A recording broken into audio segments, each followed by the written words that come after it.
اللہ کے نبی صلی اللہ تعالی علیہ وسلم کی 60 پر 3 سال کی زندگی امت کے لیے قربان کر دیے، دوسروں کے لیے دعائیں کرنا سکھا کر گئے، دوسروں کے لیے تکلیفوں کو برداشت کرنا سکھا کر گئے، قربان ہو کر بھی کسی اور کو خوشی پہنچانا سکھا کر گئے، خود تکلیفوں پر تکلیفیں اپنے سر پر لے کر دوسروں کو تکلیفوں سے بچانا سکھا کر گئے۔ یہ ہے نبی کی زندگی۔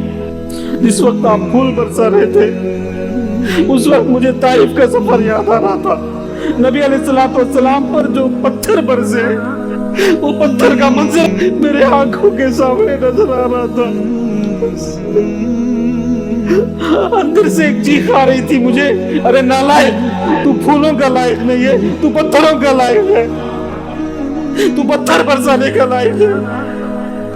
تیرے نبی کو طائف میں پتھر برسے اور تو پھول برسا رہا ہے۔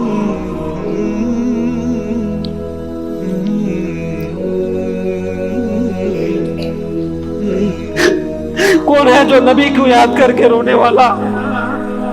گھروں میں بیٹھ کر بے شرم ہو کر ٹی وی کے اندر کرنے والے ناٹک کو دیکھ کر روتے ہیں، فلموں کو دیکھ کر روتے ہیں، سیریلوں کو دیکھ کر روتے ہیں، حقیقت جانتے بھی ہیں کہ وہ ناٹک ہے۔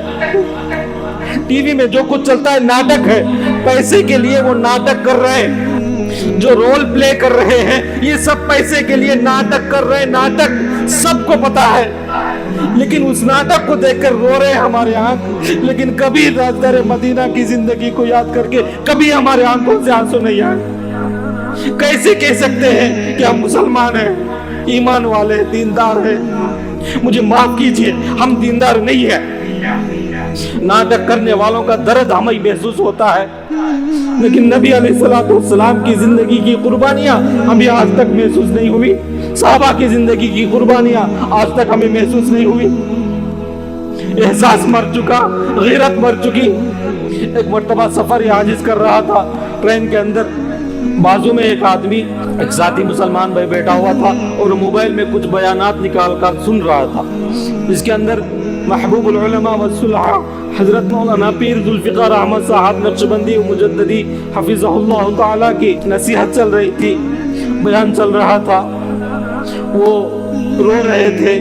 اللہ کے اولیاء زبان کھولتے ہیں تو رو دیتے ہیں، نبی کا نام لیتے ہیں تو رو دیتے ہیں، اللہ کا حکم خود سناتے ہوئے رو دیتے ہیں، حشر کے میدان کو یاد کرتے ہوئے رو دیتے ہیں، قبر کے عذاب کو یاد کرتے ہوئے رو دیتے ہیں، اللہ کی نعمتوں کو یاد کرتے کرتے رو دیتے ہیں، آخرت کے منظر کو یاد کرتے کرتے رو دیتے ہیں، پلسرات کے راستے کو یاد کرتے کرتے رو دیتے ہیں، جہنم کے عذابوں کو یاد کرتے کرتے رو دیتے ہیں، جنت کی نعمتوں کو یاد کرتے کرتے رو دیتے ہیں۔ یہ اللہ کے اولیاء کی زندگی، یہ ان کی عادت ہے۔ ہماری عادت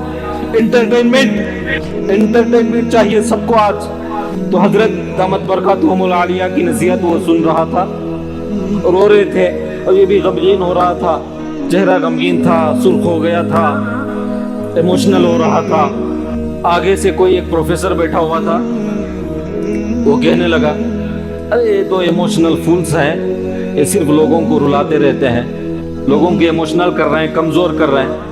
اس سے میں نے کہا، جب تو فلم انڈسٹری کے ناٹک کرنے والے ناٹکوں کو دیکھ کر رو سکتا ہے تو ہم آخرت کو یاد کر کے رونے والے ہیں۔ Yes we are emotional fools, yes we are emotional fools because we are not shameless people likes you.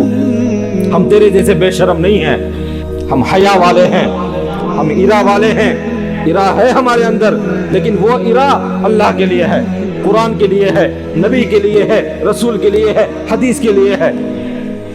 Stop yapping from your mouth and start performing towards the great success in your journey, in your life۔ تو اپنے زبان کے بکواس بند کر اپنی زندگی کا عمل شروع کر، اس طرح کے بکواس مت کر۔